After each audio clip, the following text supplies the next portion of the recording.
Before the beaches, before the Armada, before the headlines that would define a generation, there were men standing in the dark, waiting for a green light.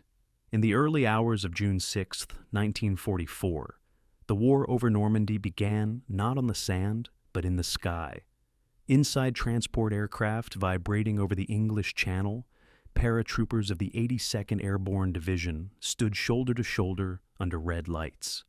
Weighed down with equipment, rehearsing the same thought every airborne soldier knows but never says aloud. Once you step out, you are on your own. The 82nd had jumped before. Sicily had scattered them across miles of countryside. Italy had hardened them. But Normandy was different. This was not a raid, not a limited objective. It was the opening move of the liberation of Western Europe. And the division's mission was clear in concept and chaotic in reality.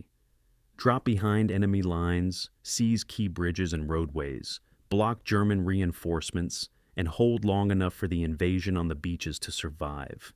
The planning was meticulous. The execution was anything but. As aircraft crossed the French coastline, anti-aircraft fire erupted upward, slicing through formations and breaking up carefully arranged flight paths. Pilots maneuvered violently. Paratroopers were dropped too early, too late, too far east, too far west. Units meant to land together were scattered into flooded fields, orchards, marshes, and village streets where the enemy was already awake. The ground did not welcome them. Many landed alone. Some lost their weapons. Some never found their units again. But airborne doctrine had always assumed chaos. The 82nd did not wait for perfect assembly. Small groups formed instinctively, guided by whoever could lead in that moment.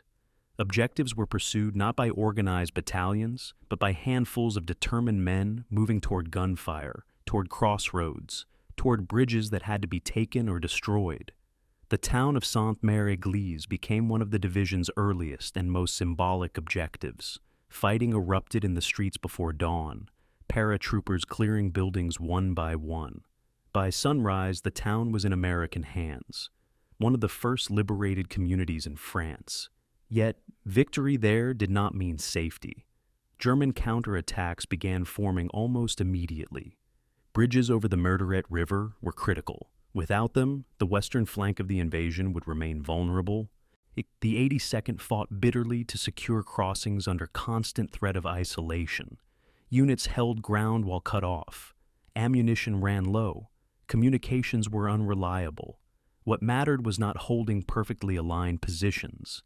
It was preventing German armor from reaching the beaches in time. The terrain amplified every challenge.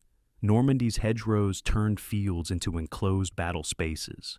Marshlands flooded by German defenses restricted movement and trapped equipment. Visibility was limited. Every road junction mattered. Every farmhouse could conceal resistance. And yet, despite dispersion and uncertainty, the 82nd achieved its essential objectives. German reinforcements were delayed. Key routes were blocked. The western edge of the invasion zone stabilized enough for forces landing at Utah Beach to consolidate their position.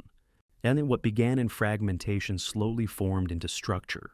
D-Day is often remembered through the lens of the beaches, the surf, the cliffs, the relentless gunfire from fortified positions.